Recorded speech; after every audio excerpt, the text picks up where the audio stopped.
Steph? All right, good afternoon, everyone. Thanks for coming to the March High School Press Conference in Cypress Creek. You don't have to sit down if you're back there getting food. Help yourselves. Got plenty of Jason's Deli back there. And if you haven't already, please sign in. We got the sign-in sheets over here so we can keep track of who all was here. See some really good representation from Cypress Creek. I think I get to see Cypress Fair, Jersey Village. Any others I'm missing? Woods. What's up? You guys snuck in. I didn't see you. Regional district champions. District UIL champions. Okay. That was really unnecessary. It was unnecessary, but they need to know. So They need to know. We're excited to have our superintendent of schools, Dr. Henry, here today. Got some really good stuff to share with you guys, and I'm sure you guys have some great questions for him. Just as a reminder, whenever you're asking a question, just say your name and the school you're affiliated with, so he can know who he's addressing when he responds. And before we get started, I just want to mention we do have a live stream going on, so anyone that's tuning in remotely can submit questions using the CFISD presser hashtag, and you guys can chime in with that as well if you want to share any photos or anything. But before we get started, I'm going to ask Chloe Crawford, who's the sports editor for the Cypress Creek School newspaper and also a yearbook staffer here, to come up and say a few words about the program. Cypress Creek High School is pleased to welcome Superintendent Mark Henry to today's press conference. Celebrating its 40th year, CCHS and CCHS Press are proud of the legacy of honest, accurate journalism in our district and thankful for a supportive administration. Dr. Henry, we're honored to have you with us today and excited to hear your thoughts and ideas. Good afternoon. Raise your hand if you're a senior. All right.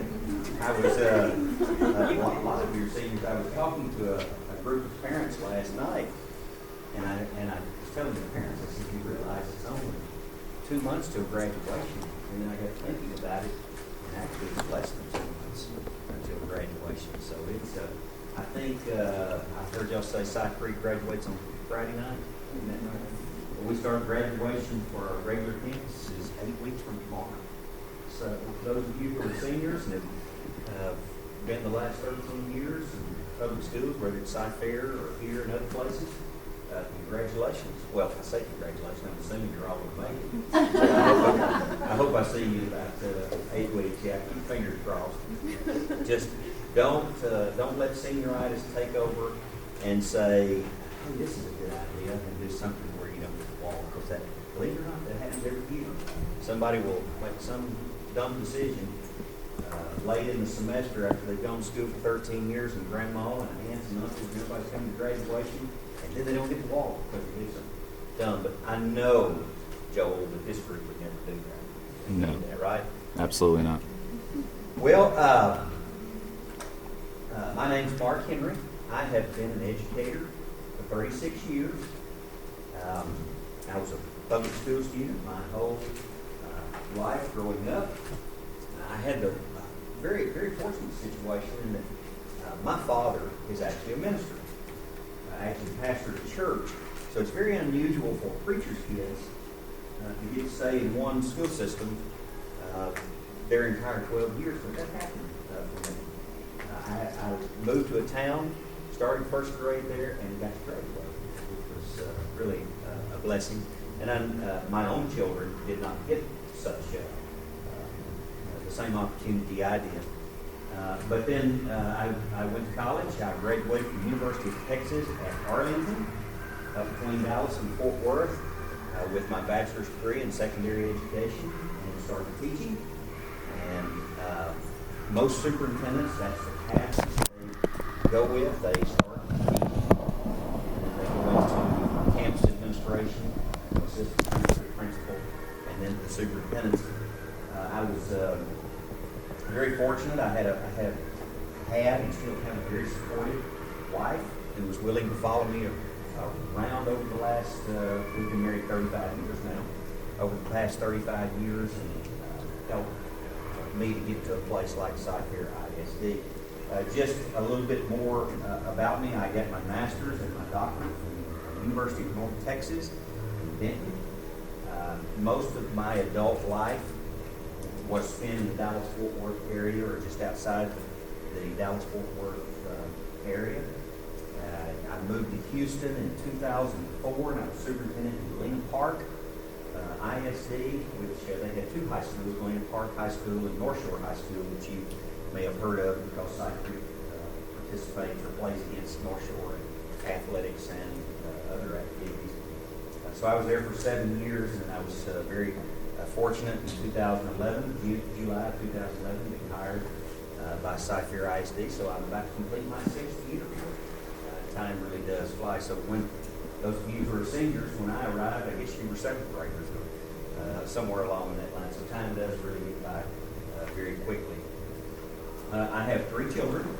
My oldest son is 31. He is actually a high school math teacher and coach. My daughter, who is 30, is a speech pathologist. And then my youngest son is about to turn 27. And he's actually, he has an accounting degree from UT, but he's actually with the same company. They've moved him from out of accounting, and now he's an analyst. I said, Stephen, his name is Stephen, what does an analyst do? He said, I don't know, I'm learning. So I guess I say that because you may have these ideas of what you want to be and what you want to be, but sometimes if the boss comes and says, I want you to do this, you do that, because it usually helps advance your career. I have 4 grandchildren. All of my children and my grandchildren live within the confines of Cypher ISD, so I'm very pleased about that. I have a granddaughter that's 11, that's in the 5th grade, a granddaughter that's 9 in the 3rd grade. I have a grandson that's 2 years and 4 months, who's not in school. And I have a 5-month-old grandson. So that's been a big change in my life over the last few years, going from parent to grandparent.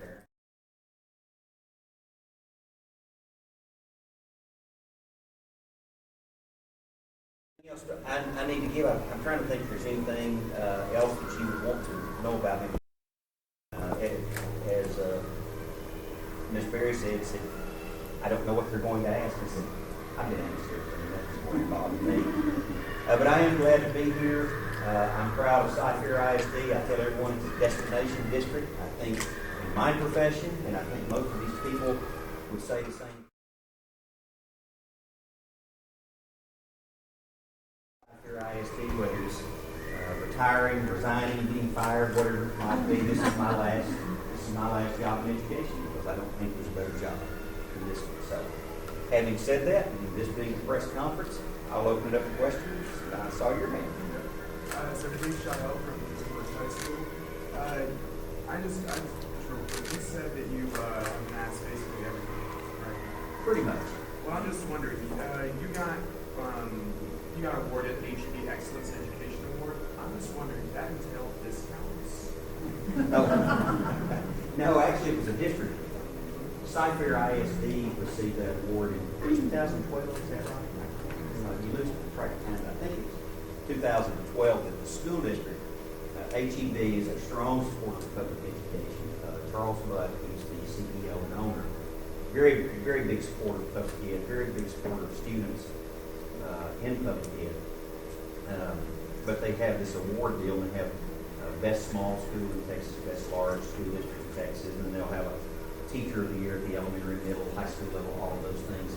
In 2012, we were the large district of the year for HEB. It did not come with a discount, but it did come with a $100,000 check. So that was pretty good. Now, that was not personally made out to me, to make that clear. It's made out to the school district. But yeah, it's a good program, and like I said, HEB is a huge supporter of the ed. A lot of newer neighborhoods like Richland and Town Lake advertise that it's a CFISD zone neighborhood kind of. How does that make you feel? Well, I wish I'd brought it in with me, because I was reading Houston Business Journal out in your parking lot while I was here a little early, and Mr. Stuart Snow, our CFO, had handed it to me. And the headline of the Houston Business Journal is that schools are the biggest factor in business development in an area. And that's what the whole article or the whole paper is dedicated to. So yes, one of the things that we try to make sure people know whether they have students in school or not, make sure our senior citizens know, is that a school district is vital. The better the school system, the lower your crime rate. Now, these are all statistics that have been fleshed out. The better your school district, the lower your crime rate, the better your property values, better transportation that you have, more businesses, more hospitals, more vibrant, healthy churches that you have. So really a quality public education system is the most important economic driver of any community. And I could give you 2 or 3 cases of public school systems that have failed. And when the public school system fails, the community fails. Crime rate goes up, property values go down, and no one wants to locate their business there. So to answer your question, anytime I see a sign that says we're zoned to CFISD schools, or we're zoned to excellent CFISD schools, it makes me feel good. So that was a long answer for a short question. Yes, ma'am. My name is Jordan Knight, and I'm affiliated with Cypress Creek. And my question is, how are exemption policies decided and what factors are considered? For example, why do excused absences and doctor's notes count against your exemptions? Boy, that's a tough one there. The exemption policy, really exemptions are not being exempted from tests. Is that what you're talking about? Am I on the right? Yes. That's really a privilege. Right. And by that, we don't have to do it. But we choose to do it because, number one, well, I'll give you 2 or 3 reasons. Number one, we know you're going to be more successful if you're in school. And although no one in here would ever do that, excessive absences can be an issue. Number 2, if you're in school every day, the school district receives money for that. Just bottom line is every day that you're in a seat, the district receives money, and whether you're here or not, the bills are the same. So that's a way to encourage you to be here. And so even if you're sick and you're not able to come to school, I'm not giving you a great answer. It's just a privilege. It's not something that we have to do. We choose to do it to try to encourage students, and it's primarily high school and middle school, really high school students, because elementary and middle school students are really subject to go to school if their mom and dad take them. So, no good answer other than it's a privilege, not a right. So is there a reason y'all rely on absences and grades instead of just grades? Because there are students who we have somebody in here, but who were a 9th grade year. She was out a lot because of chemo, and so she wasn't able to exempt her finals, but she still had grades. So she still had above 80 in all of her classes, but she just didn't have because the doctor. But she still had to take final exams. Yeah, I mean, those are very tough and unfortunate situations. The problem is once you start making exceptions, where do you draw the line? I mean, but those are thankfully rare situations. Was Alder considered just changing it to grades only? Well, I tell you what I have. I have a group that's called the Student Superintendent Leadership Advisory Committee. Is anybody on that in here? I didn't recognize anybody right off. But I meet with them 4 times a year. In fact, on Monday I'm taking, and let me back up. It's 4 or 5 representatives from each high school. And they bring issues like what you just talked about to me. And then I bring in people in our organization to help take a look at it, see if there's something we're missing. So yes, we would consider it. I wouldn't promise you anything, but you need to get with your representative and tell them you'd like for us to discuss that. Now, we don't have any more meetings this year, but I am taking the whole group, and it's there's about 50 of them. We're all going to Austin on Monday because we're going to talk to our state legislators about things we'd like to see changed at the state level. So, but find out who that is and tell them that you'd like for us to talk about it. Let me go over here first. Hi, Emily Thomas from Jerseyville. How do you feel about the possibility of public education and by extension private schools losing funding regarding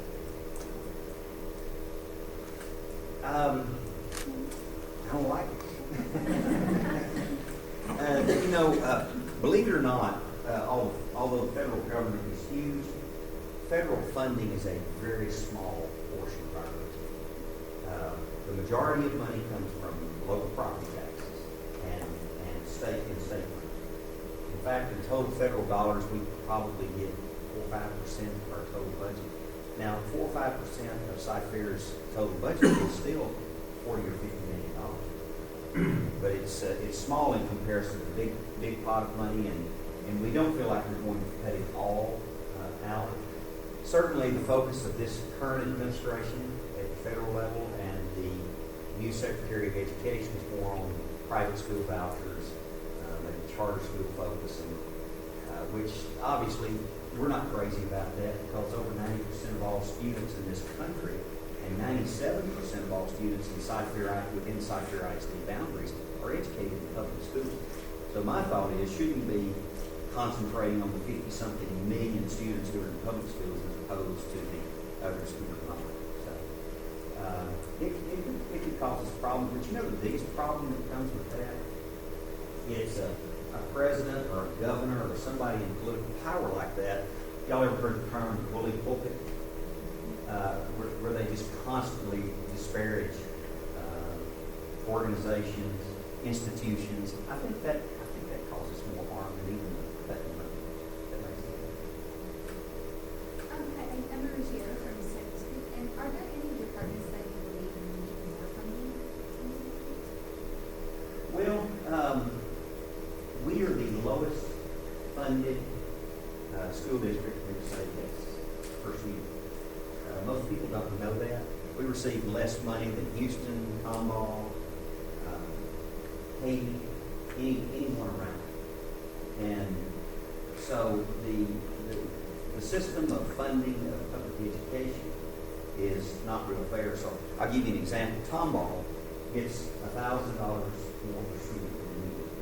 Now that doesn't sound like a lot of money, but we have 115,000 students. So my math tells me that's $115 million. So if we got the same level of funding they did, that's how much more money we get. The Austin ISD gets nearly $3,000 more per student. Their budget, they have 30,000 students less than we do, and they operate on a higher budget than we do. Now, does that make sense? That's like a family of 8 living on what a family of 1. I mean, it's just, it doesn't make any sense. So the state of Texas underfunds their schools. I think we're 46th in the nation, even though we're one of the biggest and wealthiest economies. So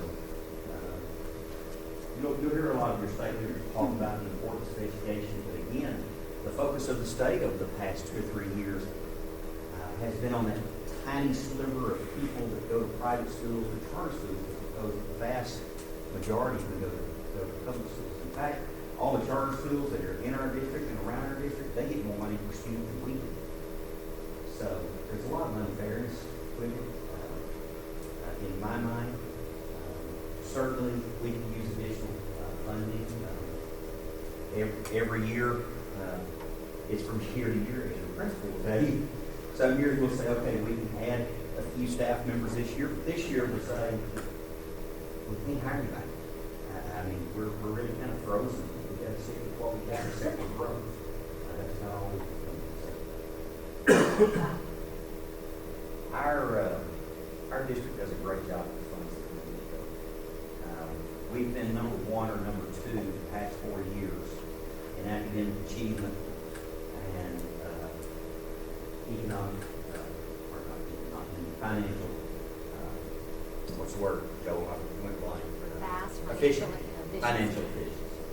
So, in fact, if you turn on the House or the Senate, a lot of times they'll be talking about Cypher, and they will say, why can't y'all do it like Cypher does? They get a lot less money.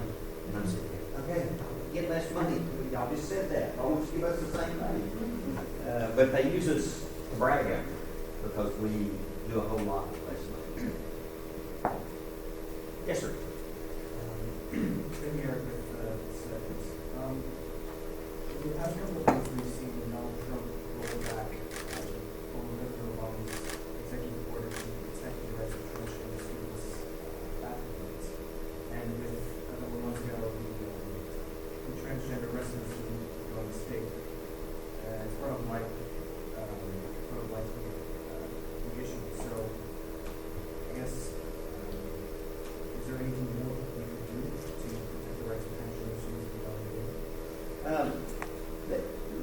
I'm gonna put it this way. When President Obama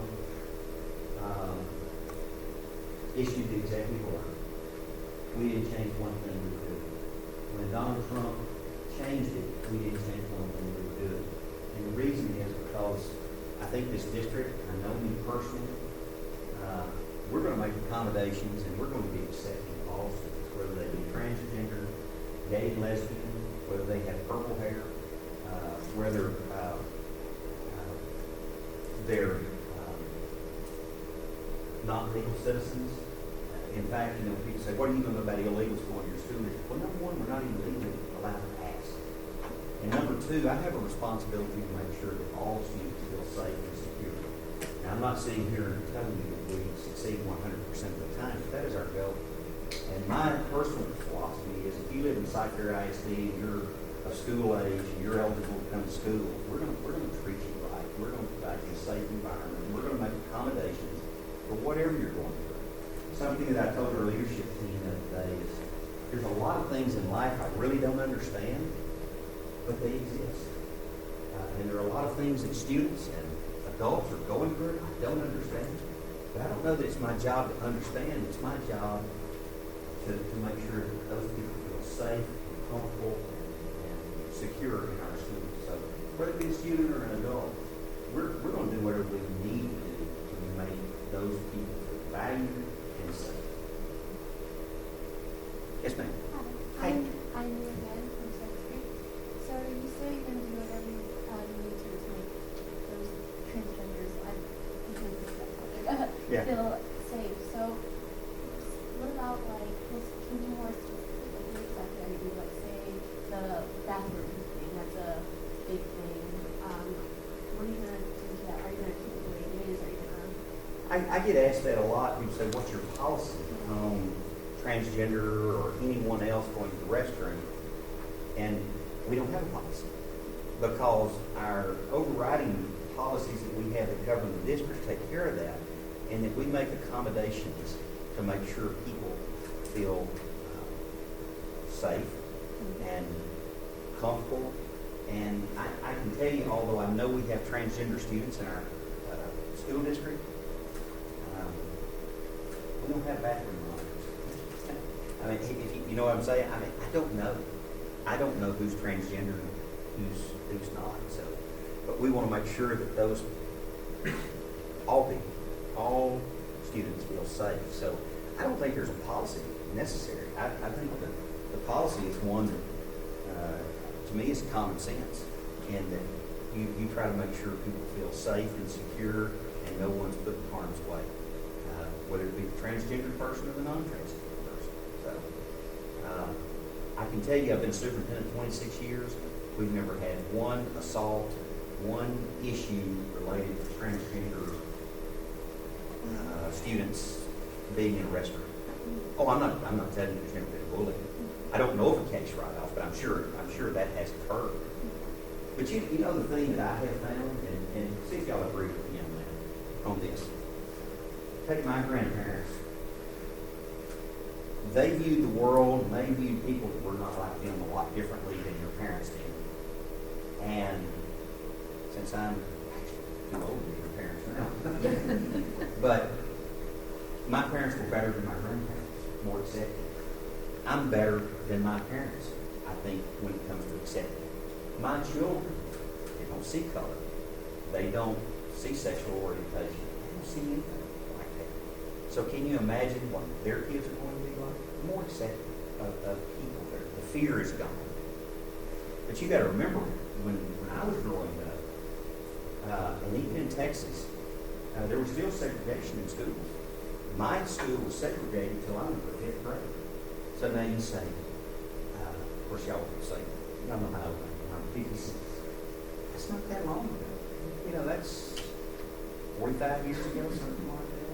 So we've made a lot of progress in that time frame. So y'all are more accepting of each other, and then your children are going to be even more accepting. So I think society as a whole is moving in a positive direction when I think about my grandparents, parents, me, my kids.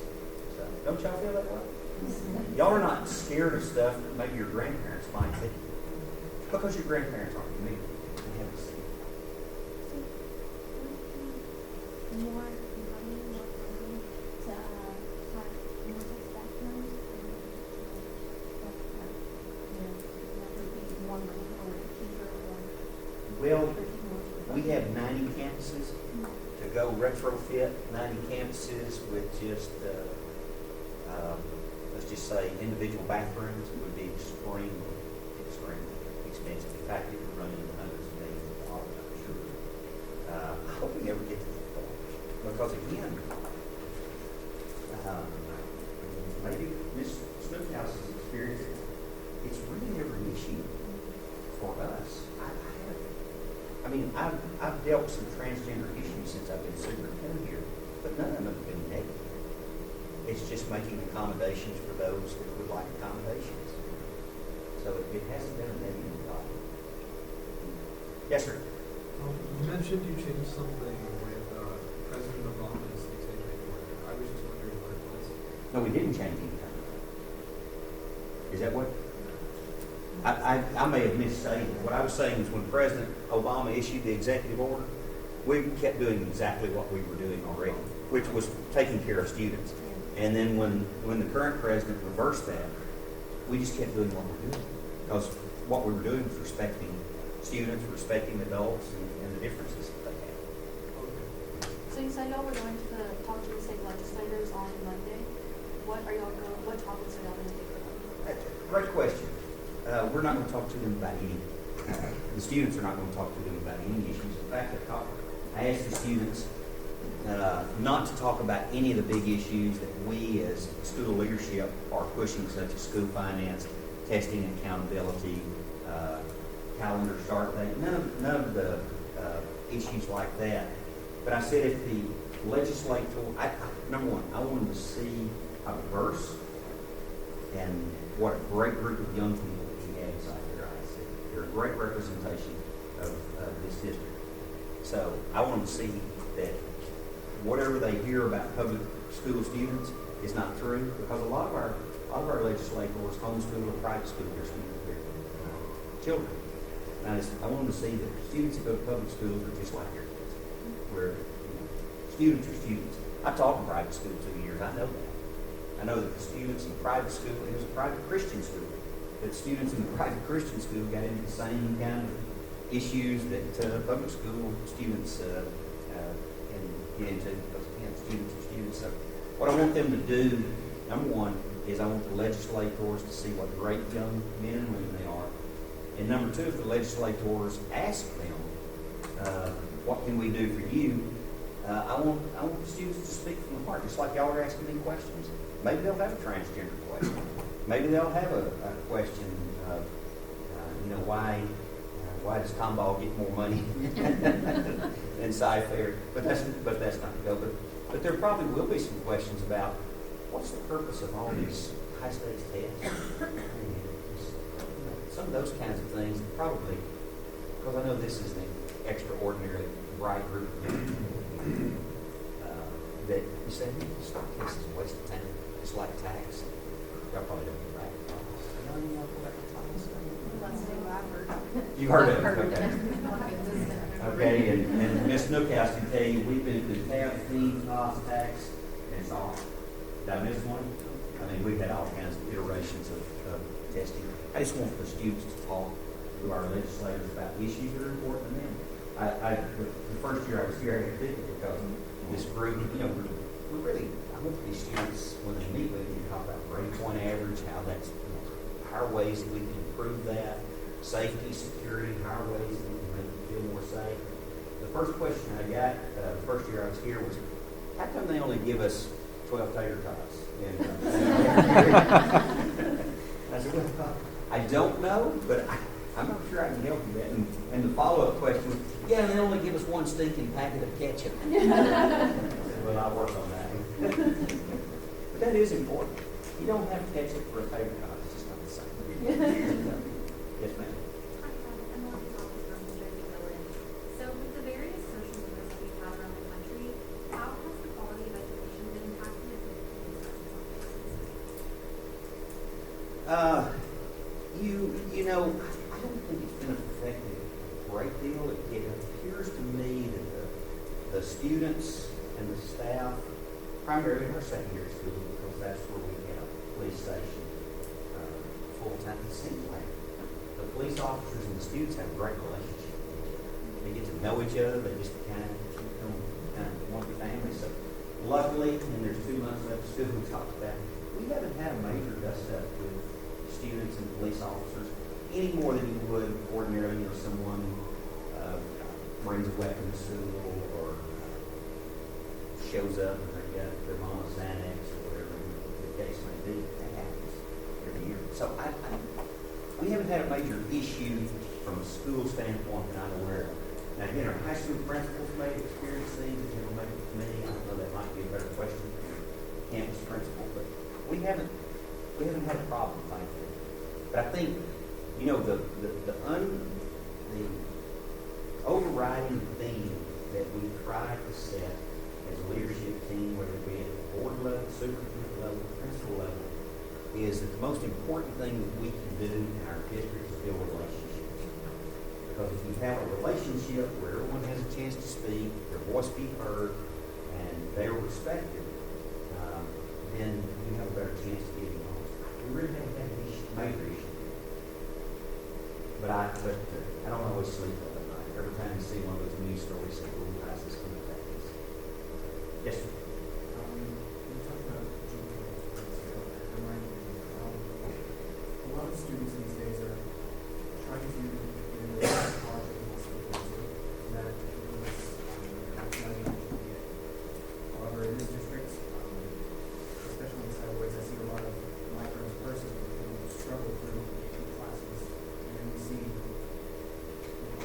other kids just breeze through camo classes for the same credit. And it feels frustrating, a bit unfair.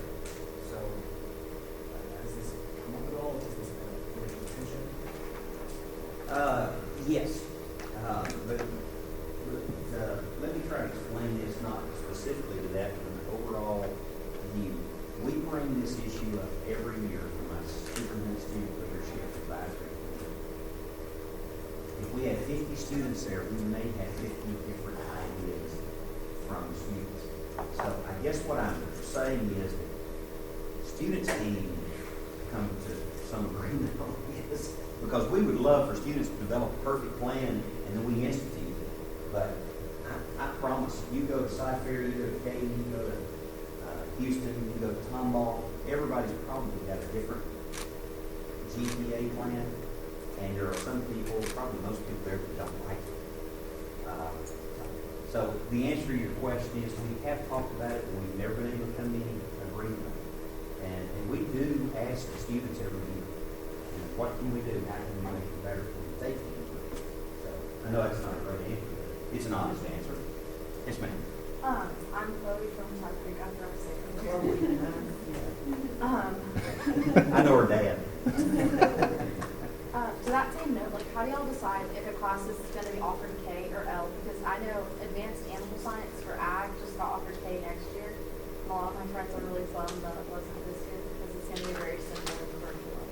That is determined, decided in our curriculum and instruction department with, I'm sure, input from the K folks, K's career technology folks, with input from our principals. So if you have some definite ideas on that, you can send me an email and I'll make sure it's the right people where that determination is made. In other words, I don't make that decision, so I'm blaming somebody else for that. Yes, sir. We have a question on Twitter from Cy Ridge. Dr. Henry, why is the valedictorian not recognized at graduation? They are recognized at graduation. We started doing that last year. In fact, we heard that from my Student Leadership Advisory Committee, and we started recognizing Val and Sal at our graduations last year. So the person who asked that is probably not a senior and didn't know that. They will be recognized this year, just like last year. Yes, ma'am. Unfortunately, I'm supposed to help you. I mean, not unfortunately, but having people experience. I heard the voice proposal that we are just reduce lunch subsidized. So what's you guys take on that? Is that going to be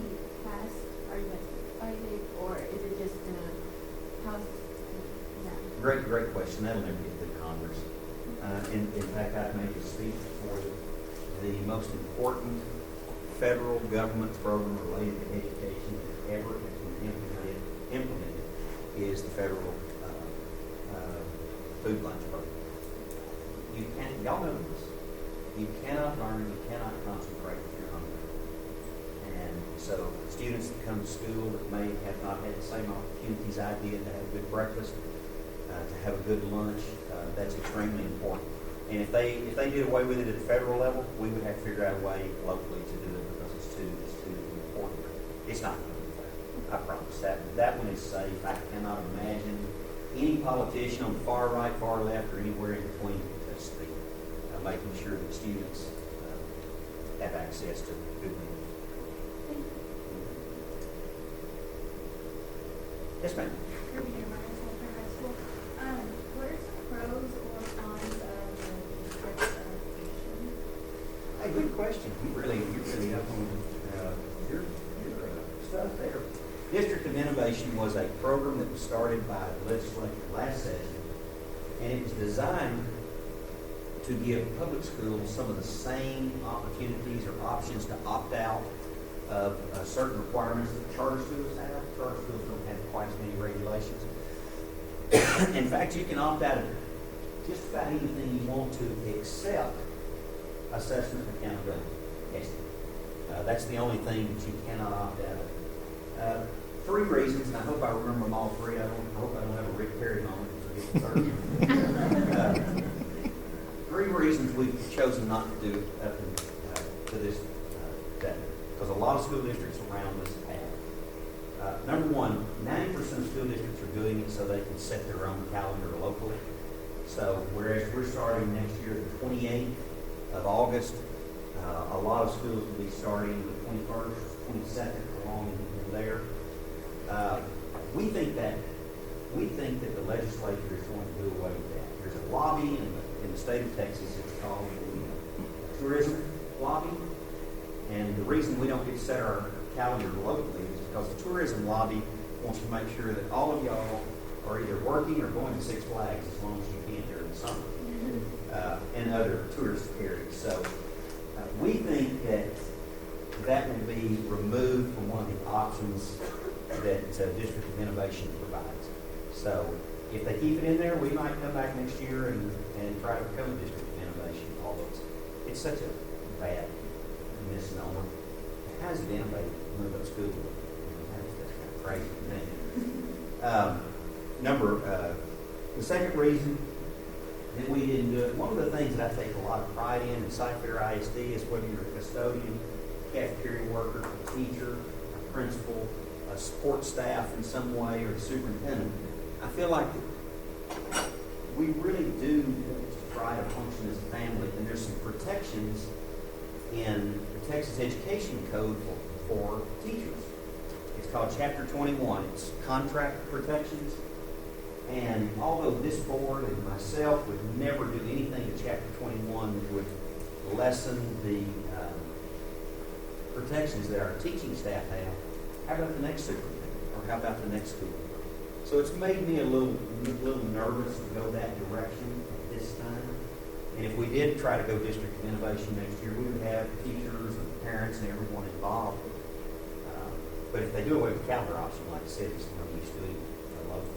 And then the third reason was last year our summer was shorter because school and teachers actually arrived 2 weeks before you did. And we promised our teaching staff and our employees that we would not shorten their summer this year. So it's as simple as that. The third reason was we weren't going to move school up a week because that moves teachers up a week, and we told them we wouldn't do that. So if we go District of Innovation route, the only reason I would ever do it would be for calendar, but like I said, I think we're going to eliminate that provision.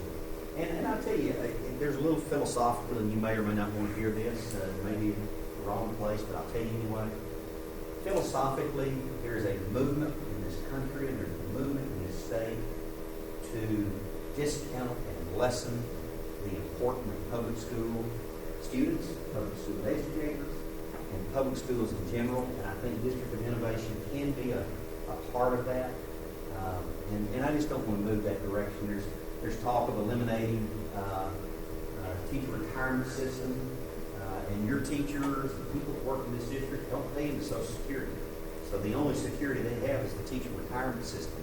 And yet there's a group of people throughout the state that are trying to eliminate that for teachers and school employees. The proliferation of charter schools and the constant singing and praises of charter schools when I told you earlier they function, they do not perform as well as we do, and they cost more. But yet they're always talking about how they're innovative and efficient. And it's just not true.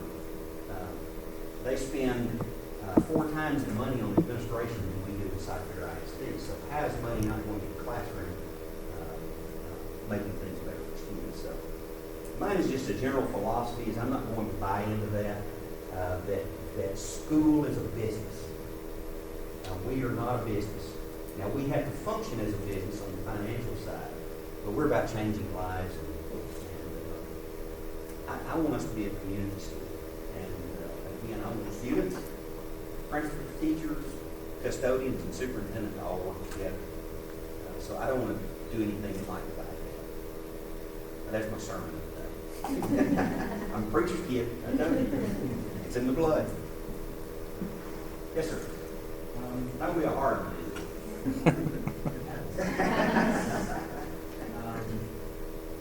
I know in Texas, football is king, but to kind of further disseminate, it seems to always be a bit of a tyrannical, just so to speak. And it feels like so much more blood is put towards our sports and our ways of sports than it is towards education. But it may just feel like that to me. But is there really a truth to that? Is it? That's it. I can answer that with 2 things. Number one, 69% of every dollar spent in the classroom, 69 cents out of every dollar spent in the classroom in South Carolina. 3 cents out of every dollar are spent in athletics and extracurricular activities. So you can see the disparity there. But now, who gets in the paper? The football team. Cy Falls just won state championship. You know, that's all in basketball. That's all over TV. Yeah. Whereas your one-act play or journalism club may get all these great awards, and you probably won't make it. So we are a sports-focused society. But I promise you, number one, even though it seems like they get a lot of money, compared to the budget overall, a very small amount of money. And that is not our main focus. But now, having said that, I think a strong sports, a strong fine arts program, a strong journalism club, all of those extracurricular activities, I think they're just as important as the classroom. Because when you go into the world of work, you know, you've got to have those soft skills that you learn in those extracurricular activities, not just athletics. Our highest achieving group of students in extracurricular activities, who do you think it is? Photographer. Of big group, it's band. It's band, and those people tied to music. Because music has so many strong ties to being successful in math. So, but I'm a huge believer in extracurricular activities, but we do not spend an inordinate amount. Okay, so recently in Cypress, we've seen a lot of clearing of land and new buildings of homes and schools. And so that's good because a lot of those homes will be being purchased. But when y'all build a new school, do y'all go out of your way to relocate the wildlife that was there before y'all started cleaning up the land? I don't think we do. I can tell you that this new elementary school that's going in, I'm going to turn around here. That way. New elementary school, we saved the trees that we could on our piece of property. Now, we got filled a couple phone calls that said, you know, y'all are going all the way to what road is that here? They said, why'd y'all get rid of all those trees? That's not us. That's homes. That's not us. So if anybody says that, it's not. We saved that little patch of trees that we could. Generally, where we build schools, like I'm just thinking about our newest schools, like at Bridgeland, that was pasture land. I don't know what wildlife, all of that's kind of the backside of where I live. There's deer everywhere, and they're in those woods. We didn't clear down any trees to go here at Bridgeland, I don't think. So, but no, I don't know if there's any conscious efforts. We're required to do certain things to make sure it doesn't increase flooding. That's why you see all these big retention ponds at all of these places. But I don't know anything. Yes, ma'am. I'm curious if you see from sidewalks, and something that just even has been problem concern with commercial or other sectors is anonymous tip warning, and a lot of people are abusing it, so they're reporting people who, it's PR about drugs actually, they're reporting people who they know aren't guilty, just, for fun, I guess, and I'm wondering, do you think it's worth keeping these tip lines if people are losing power, and is there anything that should be done for finding people? This is especially difficult since it's not. That's a shame because the tip line is there to protect you because every year we'll get a tip or two of someone who might have a weapon in their backpack, and that's an important people in the know, students that know other students that are in a bad frame of mind that might have a weapon. And I would hate to get rid of the tip line just for that one incident that it might stop.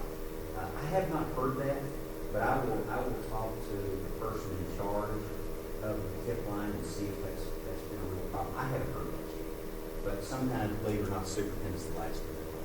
But I'll check on it and see if that's been the focus. But I haven't heard it. But I'm not sure since the tip line is not 911, it's punishable by law, but I think it would be punishable by the district. Okay. It's leading information to the district. Yeah. So, but I want to check on that because I hadn't heard of it, so I'll find out from the person. Is it? You think it's just side woods or is it a problem? It's definitely not Side Creek. Y'all don't tell anything. Yeah.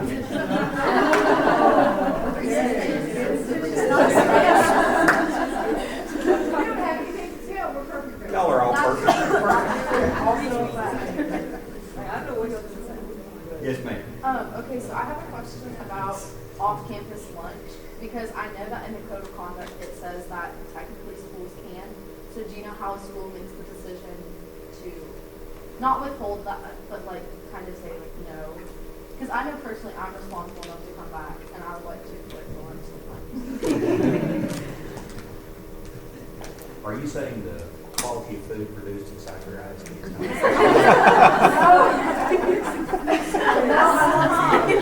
Because I can talk to our director of food service. I'm just checking. I'm gonna tell you just a quick story about my experience. I was an assistant principal in 6A. It was 5A at the time. We didn't have 6A high school, and we had open campus lunch. And I spent all afternoon every day as an assistant principal trying to find people. They were high, they were drunk, they were making out, they were doing everything that you're not supposed to do here, and I would find them everywhere and every day. And I said, if I'm ever in a position of power not to have open campuses, we won't have open campuses. Miss Snookhouse and every other principal I had quit. It wouldn't, but it really, I know you're responsible. 98% of them are responsible. The 2%, as y'all know, just like adults, doing it for everybody else. But it really is impossible to monitor. And I'll be honest, it's for your own safety. There's a lot of bad people out there. So no, I'm not considering that. Because we have such a high quality product that we produce.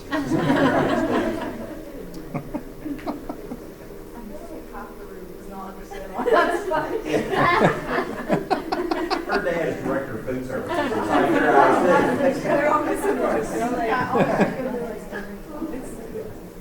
What else? Yes, ma'am. So I'm sure you've gotten this a lot, but I guess at some schools in the district, you're allowed to wear Nike shorts, and some schools you're not. Some friends with but, so do you have Not anything Nike to shorts, it's the length of the shorts. It's the link. It's the link. It's not Because Nike. it's hot. No There's restriction. no way around it. Yeah. Yeah, I would say that probably shorts are not, are accepted, they just have to be a certain length, Mid-down. mid-thigh. Believe it or not, when I was 18, we had a ruler. And it was like you had to be within 3 inches of the knee. You know how uncomfortable it is for a man to be measuring from a girl's knee to the bottom of her shorts? You know, that's not really great. Miranda Duncan from Cypress Creek. I understand, like, there's obviously got to be a limit, like, you have to have clothes on your body, but have you had, like, a reported instance when somebody has said, this girl's shorts are keeping me from learning in my classroom?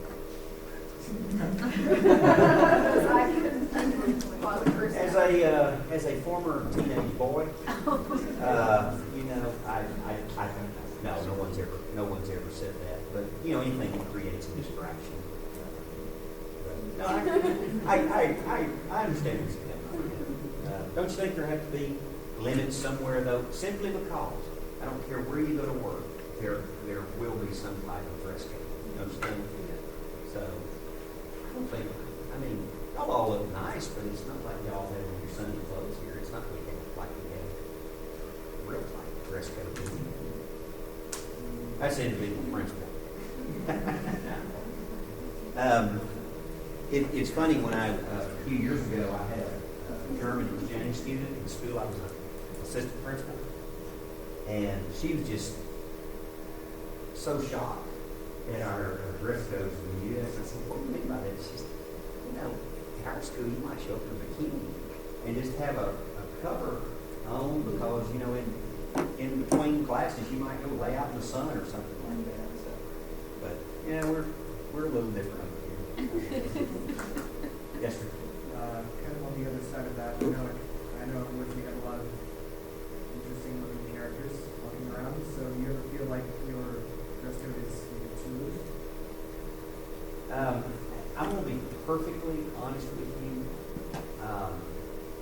I stay as far away from dress codes and cheerleader tryouts as humanly possible.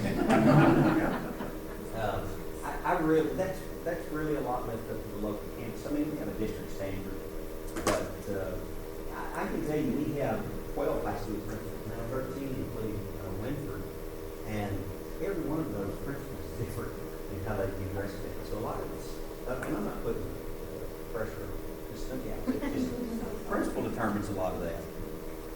Just like your boss. What's that? And they inherit a lot. Yeah. Yeah, exactly. Exactly. I see some strange outfits too. But I will say that too, and the teachers close your ear. I see some teachers some days and I think, I really think that's appropriate to be professional for this. So we struggle with that as an employer also. What else? Yes, ma'am. What's the hardest decision you've had to make as the superintendent of this district? The hardest decision. You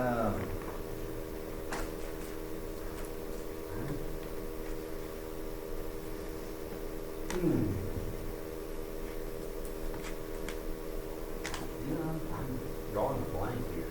Joel, have I done anything? You been any issue lately? No. I don't know. I mean, your principal makes 1,000 decisions a day. I probably make 100. A lot of times mine are impact the whole district. But I tell you what.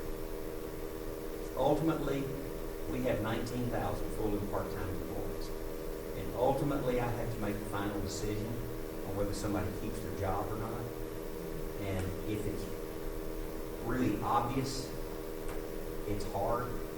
When you're not for sure, it's almost impossible to do. But, you know, my primary charge, as I said earlier, is to make sure that students in this district are safe and educated. but when you have to, I take the responsibility of removing someone from their livelihood very seriously. And when you have to say, you can no longer work here, you're not going to be paid, that's hard. Because you're changing their life. Even if they did something so bad that it's easy, it's an easy decision, it's still hard. Because even when people do something stupid, don't you feel for them? Even when an employee does something dumb, I feel for them. Because most of us have these jobs, and that's how we pay the rent. Having to fire someone. What else? Yes, ma'am. What do you believe is your greatest Greatest achievement. I could say that we passed a $1.2 billion bond program, and we're making a lot of additions to the school. I would hope that my greatest achievement is that I make Cy-Fair a more welcoming and community-minded place. And one thing I'm trying to do right now is make sure that this community knows what a valuable resource Cy-Fair ISD is. We go back to what we talked about earlier about the economic driver. If Cy-Fair ISD fails, this whole community fails. Your parents' property values go down, crime goes up, and all of those. So my goal has always been to make the community stronger, not just the school district. So I hope that is what I do. So other people may say I have, but I think I have. Maybe one more question? Two more. You got one? I'll go here and then back to you. Okay, call vote from Saturday. So, what are you doing? How are you preparing for the table in the middle school? Oh, good question. Well, we hired a principal. And then the principal is actually responsible for staffing the school. Now, they get a lot of help from our HR department. And also, like, if they're hiring a coach, our athletic department will be hired, or involved. If they're hiring a band director, fine arts will be hired. If they're hiring a director of instruction, curriculum instruction will be involved. But the principal has the final say. So the building is on schedule, so that's good. In fact, I toured it last week. It's on schedule. We're getting people hired. We've got a mascot. Y'all know they're the Bears. Grizzly Bears. So, all of the things that you have to do ahead of time. What is really hard about getting high school going is working with the county, making sure you have road access. That's what we're struggling right now. Is getting the county to finish their portion of the work so we can, as of right now, students will have to take gators to Grizzly. That's not going to work very well. We have a whole department called the purchasing department. They make sure that all the desks, computers, everything that goes in the building is taken care of. So it's a whole army of people getting that campus ready to go. Oh, did you like it? You know more than I do. Well, yeah, I mean,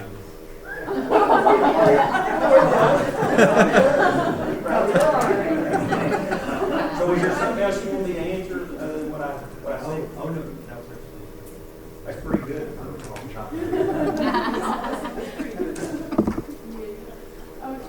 I got more. Did you have one more question? I can't, oh no, not sure, okay. Last question, make it a good one. Okay, it was gonna be about food, but I can't now, so. You're allowed to ask your question. No, it's actually about, the home program. Exactly how much say does the district have in the home? Is it synonymous with, the district, or Well, there's a federal act called the McKinney-Vento Act that requires us to enroll and educate homeless students that live within our district. Now that's the law. But on the other side of it, I think this district does so much more. We had a camp for homeless students through spring break to make sure they were fed every day, that they got additional tutoring, because a lot of times, as you might imagine, homeless students struggle at the identically because they're dealing with issues that hopefully the rest of us do not have to deal with.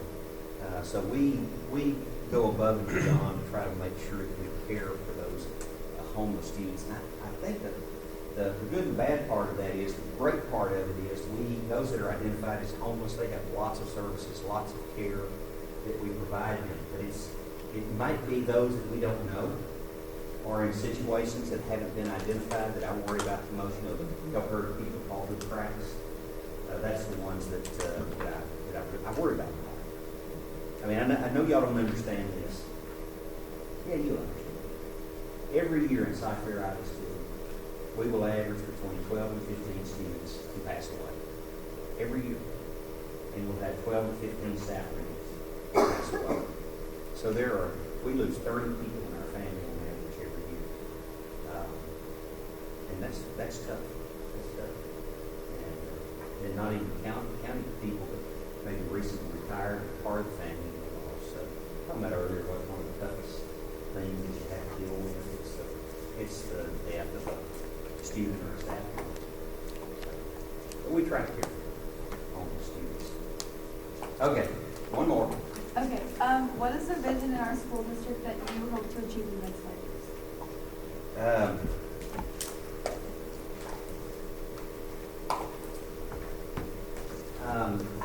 I guess it would be that in CFISD, we're not worried about all the stupid stuff that everybody else seems to be worried about in our state and our country, but we're focused on every student being successful.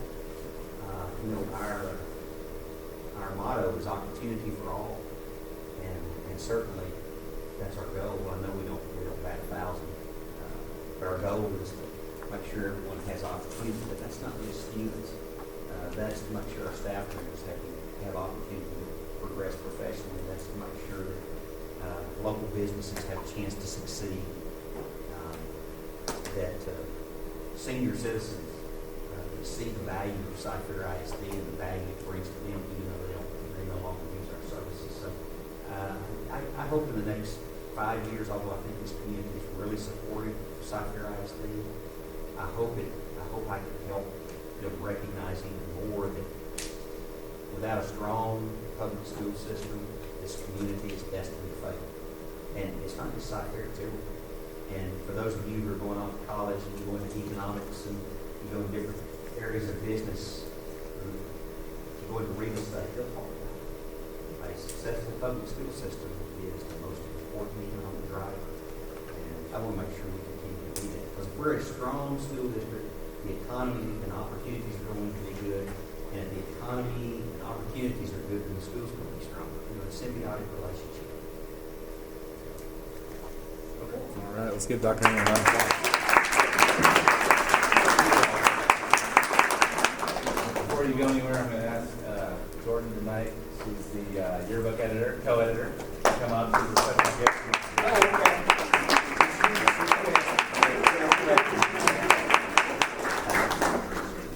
The High School Journalism Network Convoy.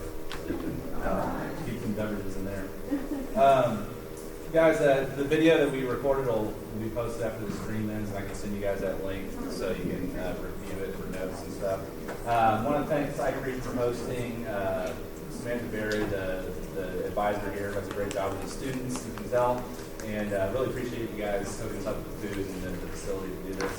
And to Ms. Snookhouse and the administration as well for letting us be here. Thanks also to Ms. Comstock and Mr. Walensky for representing their programs from Jersey Village and Cyfair, and to the other members of my communication team, Nicole Ray, Assistant Superintendent, Gary Dernberger, our photographer, and Austin Dunson in the back, our media specialist. What are you now? Very good. You just changed his title. So one thing I did want to give a little shout out. We do our web stories. We kind of count our hits for all our top stories. In the month of February, 2 of our top 3 most hit news stories were written by high school journalism network students. So it was a story on the recycling program that Cypher High School did, and another story on, what was it again? Remind me? Matt's team, the new Matt's team. So thank you guys for your work, and it is being seen, it is visible. So the work you put in is the reward that you're getting out of it. So thank you guys. Our next press conference will be April 12th.